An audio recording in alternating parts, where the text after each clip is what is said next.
Tu ne fais pas ça pour attirer des followers, pour avoir des likes. Tu fais ça parce que tu es un puriste, parce que tu aimes ce sport. Et c'est pour ça qu'on continue aujourd'hui, malgré ton emploi du temps, malgré le mien, tout ça, à faire vivre quand même cette flamme de parler de old school. Pour moi, ce n'est pas normal de faire un sport et de ne pas être un historien, de connaître le passé de ton sport, de connaître les noms des champions qui ont fait ce sport ce qu'il est aujourd'hui. Tu vois, comme tu dis aujourd'hui, tous les petits jeunes, aujourd'hui, tout ça, tu leur demandes effectivement des Robert Robinson, des Eddie Robinson, des anciens, la Brada, Larry Scott, ils ne connaissent pas.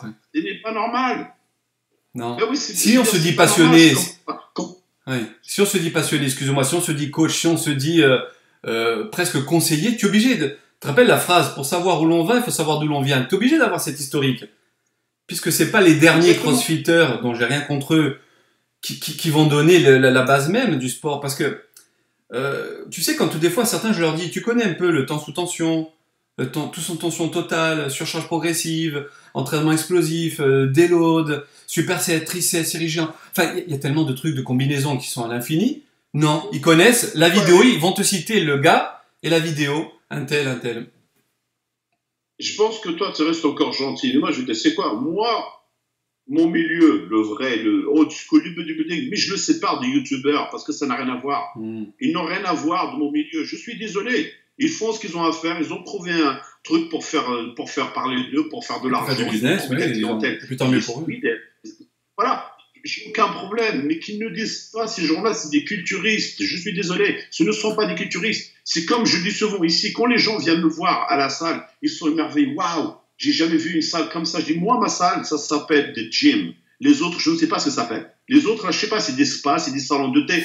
Tout a démarré par mon sport. Je peux le dire haut et fort. Ouais. Tout a démarré par mon sport et par le type de salle que j'ai aujourd'hui. C'est pour ça que je fais un retour en arrière et je suis très content quand les gens me serrent la main et disent « Monsieur, merci d'avoir créé cette salle, avoir créé cet état d'esprit, cette camaraderie entre les gens. On voit que tout le monde s'aide, tout le monde s'entraîne. C'est ça que je suis fier, moi, d'aujourd'hui. Donc, c'est le old school. Mais le problème, c'est que voilà, quand tu essayes de tuer les gens qui connaissent tout, qui savent tout, qui n'ont pas besoin qu'on leur dise quoi que ce soit, moi, je pense que toi aussi, je ne m'adresse pas à ces gens-là. Ils sont gros, ils s'intéressent à tout. Mais c'est les autres qui veulent connaître un minimum, qu'on leur ouvre les yeux. Ouvrir les yeux, c'est pas dire aux gens, bah tiens, tu sais quoi, ma cure, c'est, je prends Sustanon, ça. Non, non, je n'ai jamais dit que j'étais clean. Je n'ai jamais dit que ce sport est clean. Bien sûr qu'il faut prendre des choses. C'est un sport de performance. Et l'être humain, pour atteindre la performance, on est prêt à tout faire. Mais simplement, faites-le avec un minimum d'intelligence. Faites appel à des gens qui savent de quoi ils parlent. Avant de chercher un coach, je laisserai parler. Mais faites vos recherches. Qu'est-ce qu'il a fait? Qu'est-ce qu'il a fait sur lui? Il y a d'années d'entraînement, de pratique, de compétition. Tu vois, il y a un minimum. C'est pas juste, ah tiens, il me plaît, bah tiens, on s'entend bien, et ben je prends comme coach. Non, c'est bon, c'est pas ça. Surtout que tu as tout à fait raison. Non seulement se renseigner, mais aujourd'hui, grâce à Internet, encore une fois, c'est le côté positif, même s'il y a le côté négatif, on a tout à portée de clic. Il y a même des bouquins qui ont été scannés, donc c'est con pour ceux qui les vendent, mais tu peux les retrouver de la vie. Il dit, prenez les scannés en PDF et le jour où vous avez de l'argent, vous me les achetez. Putain, le mec, il peut pas faire mieux que ça quand même, hein. Donc, il y a des bouquins, il y a des vidéos de tous ces champions, il y a beaucoup d'interviews maintenant d'anciens champions qui parlent justement de cette époque old school dont j'aimerais qu'on s'attarde, parce que c'est parce qu'on a perdu cet état d'esprit, cette mentalité, cette way of life, comme tu dirais toi, avec un meilleur accent, cette façon de vivre en fait. Aujourd'hui, moi je suis fier de voir certains jeunes qui grimpent très très vite, même en France. Mais des fois j'ai peur pour eux. Et s'ils m'écoutent, ils doivent me dire, Eric, c'est sympa que tu aies peur pour moi, mais vis ta vie, pense pas à moi.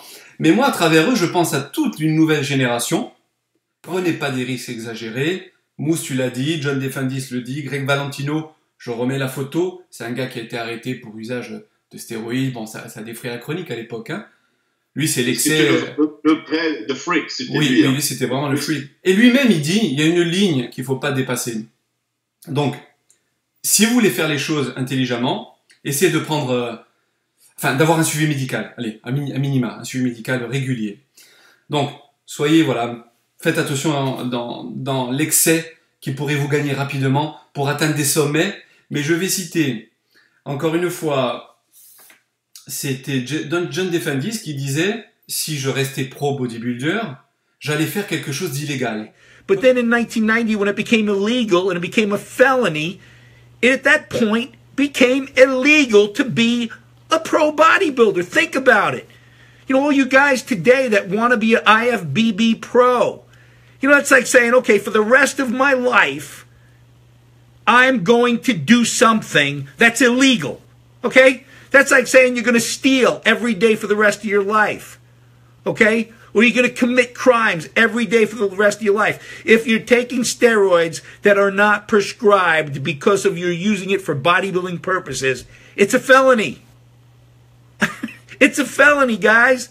Comme commettre un crime tous les jours de ma vie, c'est-à-dire prendre des produits.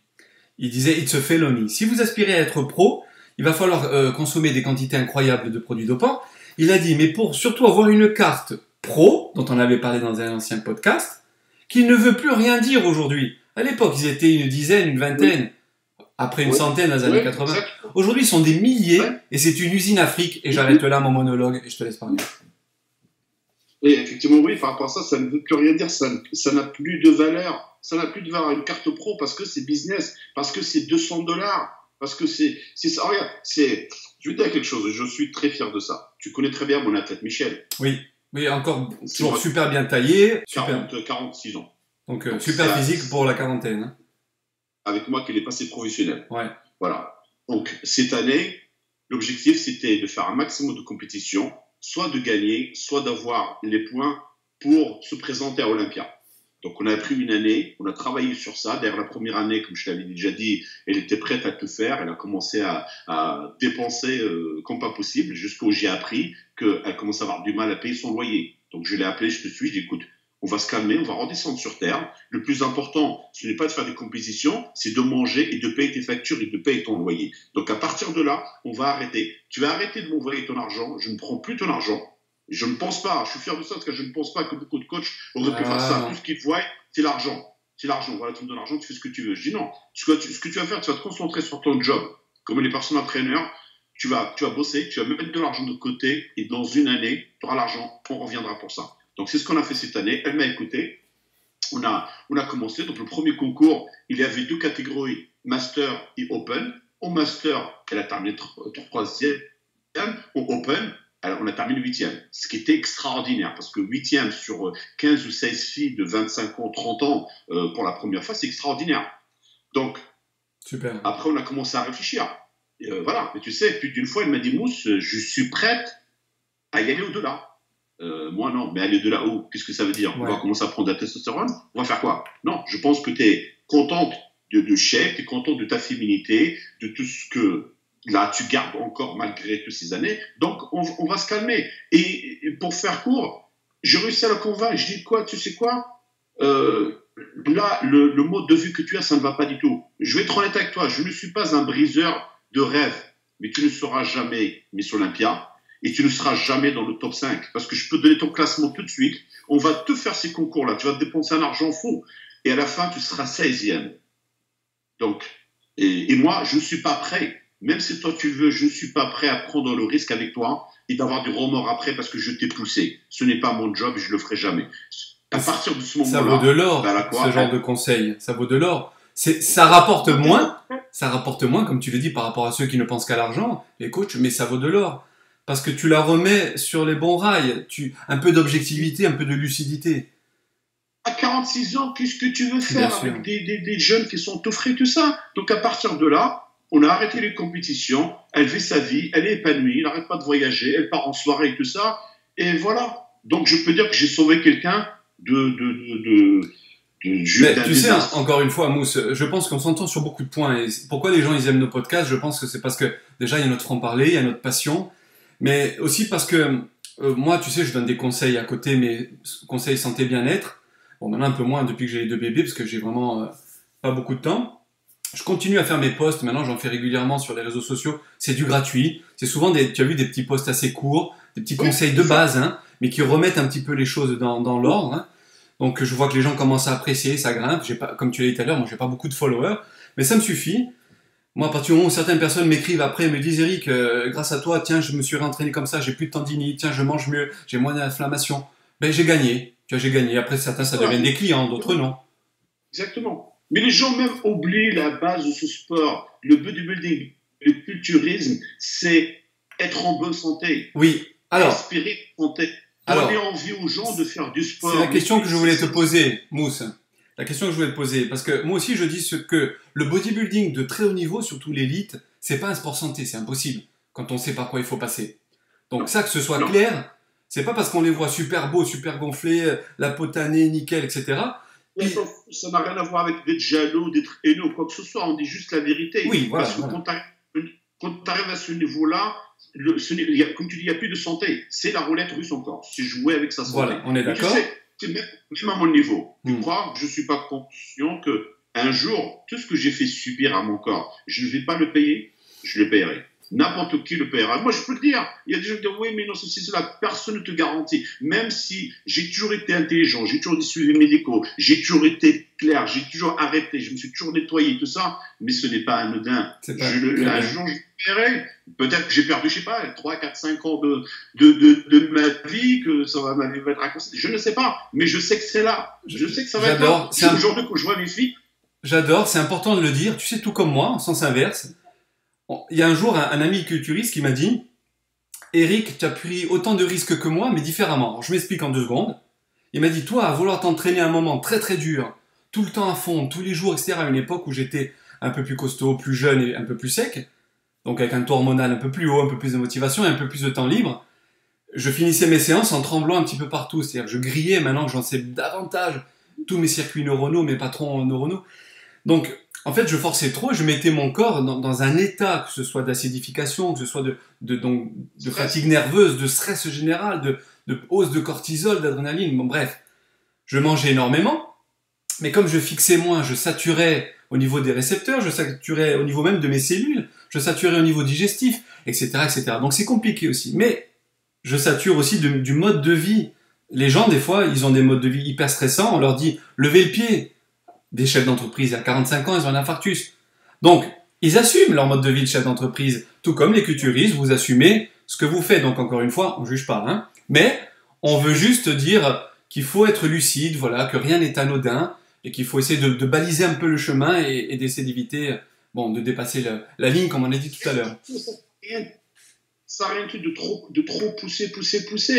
Quand je dis ça, ça ne veut pas dire que je regrette ce que j'ai fait. S'il fallait le refaire, je le referais encore. Parce que ça m'a donné ce que j'ai aujourd'hui, tu vois. Mais c'est plus par la détermination, par mon travail, par le fait que j'ai jamais lâché et tout. Mais simplement, voilà, c'est pas anodin. Il y a toujours un prix à payer. Mais il faut juste, voilà, il vaut mieux s'entourer par des gens qui nous font redescendre sur terre que ceux qui vont te faire croire, oh, t'as un super potentiel génétique, tu vas être Mister Olympia dans 3-4 ans. Non, est-ce que Mister Olympia, est-ce qu'un titre, est-ce qu'un trophée, ça vaut la vie? Non, ça vaut pas la vie. Du tout. Et en sens inverse, Mousse, après, il y a la pratique de la culture physique, c'est-à-dire les pratiquants lambda, dont je parle souvent. Parce que toutes les demandes que j'ai émanent de ces gens-là, pas de compétiteurs. Moi, c'est pas mon niveau. Je connais pas ce monde-là de la compétition. Enfin, jusqu'au bout. Je les connais en tant que spectateur, mais pas pour l'avoir vécu. Et ces gens-là, je leur dis, parce que moi, on me dit, Eric, oui, tu es en train de te retaper en ce moment. Moi, je vais montrer encore une fois qu'avec, toi, tu connais, je t'en ai parlé en off, en m'entraînant avec un petit gamin de 8 mois dans les pattes, en bossant la journée avec lui, comment on peut faire ça? Mais j'y arrive pour l'instant, tant bien que mal. Je m'attends pas à des résultats extraordinaires. Par contre, du fait d'avoir été arrêté un moment, ou même de reprendre progressivement, pas de douleur. J'ai jamais eu aucune blessure grave dans ma vie, ça fait 30 ans que je m'entraîne. Et je me suis entraîné avec des costauds chez nous, Laurent Bernardini, François Demoreau, qui ont été champions d'Europe, vainqueurs à la Renault classique amateur. Bon, bref, et moi, j'étais comme ça, et je suivais ce style d'entraînement qui n'était pas adapté pour moi à l'époque. Tu vois? Puisqu'on n'avait pas derrière les mêmes trucs non plus. Donc, quand on fait les choses intelligemment, c'est le message que je voulais passer aussi, quand on prend conscience de qui l'on est, de son potentiel physique, de ses faiblesses, de ses forces, eh bien, on agit en conséquence. Moi, je sais qu'aujourd'hui, je peux pas beaucoup m'entraîner parce que j'ai pas assez de repos. J'ai pas l'état d'esprit ni le mental peut-être ou la qualité nerveuse pour pouvoir le faire, donc je lève le pied. Chacun doit prendre, je pense, conscience de ce qu'il est capable de faire. Il veut aller jusqu'au bout, il en est capable, il veut prendre les risques, il assume, c'est son choix. Les autres veulent s'entraîner pour être en santé, pour vivre mieux et plus longtemps. Eh ben, ne rentrez même pas dans tout ce qu'on a cité aujourd'hui et ce qui a été, je pense, un petit peu le fil conducteur, c'est-à-dire le dopage. N'y pensez même pas. Ne pensez pas aux abdos en 3 mois pour faire le beau à la plage. Pensez à la régularité et soyez fiers de ce que vous pourrez accomplir seul naturellement. On revient encore effectivement au mode à la facilité. C'est pour ça qu'aujourd'hui c'est anodin. Effectivement, pour préparer l'été, il faut prendre des produits. Oui, maintenant, c'est ça le souci. Ce que c'est le baseball, ce que c'est ceci, ce que c'est cela, c'est pas normal. Maintenant, quand on parle, si on s'adresse aux jeunes qui font des compétitions, on ne venait pas de ne pas en prendre, ça c'est votre vie. Oui, simplement, voilà, il ne faut pas oublier des bases. Faites-le intelligemment dans le sens, voilà. Il faut savoir. Avec un suivi et surtout un véritable entraînement derrière. Pour nettoyer son corps, faire ce qu'il faut, revenir, être toute l'année, les 2 mois dans l'année, ce n'est pas normal, ça ne marche pas comme ça. Ça ne marche pas comme ça. Et voilà, et en même temps, aujourd'hui, c'est très difficile de trouver en plus des produits de bonne qualité. Vous n'êtes pas obligé, ce n'est pas nécessaire de prendre tous les produits de pompe qui existent sur Terre. Ce n'est pas obligé, parce qu'effectivement, il y a des gens qui n'ont jamais rien fait leur premier concours et ils veulent mettre tout dedans. Ça fonctionne pas comme ça. Vous allez vous brûler les ailes très rapidement. Il faut savoir toujours en garder, y aller. C'est step by step. C'est step by step. Voilà, c'est un sport sur long terme. De longue haleine, souvent dit, c'est pas du sprint. C'est pas du sprint. Rien ne vient comme ça. Et après voilà, c'est clair que chacun fait ce que l'on veut. Pour terminer, Mousse. Triste d'entendre. Pour terminer, excuse-moi de t'interrompre. J'aimerais qu'on finisse avant de te poser des questions sur ton quotidien, parce que je sais qu'il est tard chez toi, on arrive à minuit, chez moi on arrive à 9h. Donc, qu'est-ce qu'on pourrait dire pour résumer un petit peu notre podcast? Là, on doit être à 36 minutes. Donc, sur la mort de Dallas McCarver. Bien évidemment, c'est un choc, c'est un séisme dans le monde du culturisme. Bien évidemment, on regrettera de ne pas voir avec les yeux de passionné que l'on a ce qu'il aurait pu donner dans les années à venir. Rich Piana, pareil, c'est quelqu'un qui avait quand même du charisme. Peut-être, et voilà, il disait fuck à chaque phrase, mais il avait du charisme et c'est quelqu'un qui était un chef d'entreprise performant, puisqu'en peu de temps, il a monté un empire. Donc, c'est 2 personnalités, je pense, très très fortes du milieu qui disparaissent, mais il n'y a pas que, hein. Tu sais, je fais ma dernière aparté, j'avais marqué les Momo Benaziza, j'ai plus la feuille, les Andreas Munzer à l'époque. Il y a eu une hécatombe dans les années 90, une hécatombe dans les débuts des années 2000, et j'ai l'impression qu'on retombe dans l'hécatombe. Toi, qui es quand même un sportif de très haut niveau, quel conseil tu pourrais donner et quel regard tu as sur ce qui vient de se passer? Eric, déjà là, parce qu'on en a eu 2 à la suite, et 2 noms très connus, effectivement, entre Dallas et Rich, que je pense qu'il est le bodybuilder le plus, voilà, la tête le plus connue. Comme on l'a dit, à chaque fois qu'il va dans un expo, tu sais quoi, on met son emplacement au milieu. D'accord. Par rapport. Ok, c'est lui qui attire tout, en fait. Et après, on met à la disposition des autres. Donc, déjà, c'est juste énorme. Mais il y a 2-3 personnes qui sont assez mortes, qu'on n'entend même pas beaucoup parler d'eux. Il y a pas longtemps, comme ça s'appelle, Abu Sapour. Il y a Nasser Sabati qui est mort il y a pas longtemps. Il y a Greg Kovac qui est mort. Oui. Tu vois, on n'a pas énormément parlé d'eux. Je pense que j'ai hâte d'être à Mr. Olympia. Je ne sais pas ce qu'ils vont faire. Je sais qu'ils vont rendre un hommage. Mais j'espère que la mort de ces 2-là va faire quelque chose aux oreilles, aux yeux des dirigeants. C'est à eux de prendre la décision. Tu vois, je sais pas, qu'ils mettent un frein, je sais pas, ils ont créé effectivement la catégorie classique physique. Peut-être qu'il faut faire un truc avec l'open pour limiter un petit peu, ne serait-ce l'excès de poids, jusqu'à où on va monter. Parce que tu sais quoi, être à 300 pounds, que tu sois culturiste ou que tu sois obèse, c'est le même problème. Le cœur a du mal à supporter ça, les organes, ils ont du mal à supporter ça. Tu vois, donc on parle pas de produits de quoi que ce soit, c'est juste pas normal, c'est pas humain. Tu vois, on pousse déjà le bouchon très loin. Mais regarde Liane déjà à l'époque, c'était un monstre. Il était quoi, 240, 245? C'est ça. Tu vois, mais là, je veux dire, avec Big Ramy, on attend quoi? Oui, et pourtant, il y a eu une évolution régulière depuis les Larry Scott, à l'arrivée de Sergio Oliva, puis après Arnold, et puis après, ainsi de suite, jusqu'à Liane, ensuite Dorian Yates, après Coleman, Cutler, et ainsi de suite, ainsi de suite. Mais comme tu l'as dit, ça va s'arrêter où? Donc au bout d'un moment, je pense qu'il faut dire stop, et faire des catégories de poids et ne pas les dépasser rapport à ratio. Sinon, on va arriver à 350 pounds, 400 pounds. Enfin, c'est surhumain. Mais c'est là, surtout. très dangereux parce que l'être humain est prêt à tout faire pour gagner. Oui. Donc, si on ne Et leur ils iront pas une jusque-là. limite, ils vont continuer. Ils ont su la faire avec les women's bodybuilding, Ouais. parce qu'en même temps, ça n'attirait pas de monde, il n'y avait pas d'argent et tout ça. Mais en même temps, voilà, là, je veux dire, les filles qui font, même si c'est les mêmes drogues, la même chose, ou un mince physique, mais au moins, voilà, il n'y a pas cet extrême. Donc, j'espère que dans tout ça, que des gens en tirent des leçons pour encore réfléchir, faire les choses intelligemment, que, voilà. Ce que je voulais dire pour terminer, c'est que si ceux qui nous écoutent aujourd'hui ont aimé ce podcast, qu'ils en retirent l'essentiel, c'est-à-dire le message de fond. Qu'ils, j'espère, apprécieront aussi si on arrive à se faire un podcast sur Olympia. Tiens, un débrief Olympia, on me l'a déjà beaucoup demandé. On n'arrête pas de me demander si vous allez faire le débrief. Moi, je suis OK. Si toi, tu es OK, on le fera. Je suis OK. Je suis prêt à l'attaque. Petite parenthèse, je suis moins le bodybuilding de très haut niveau, mais je veux suivre notre Lionel Beyeke et je veux l'encourager.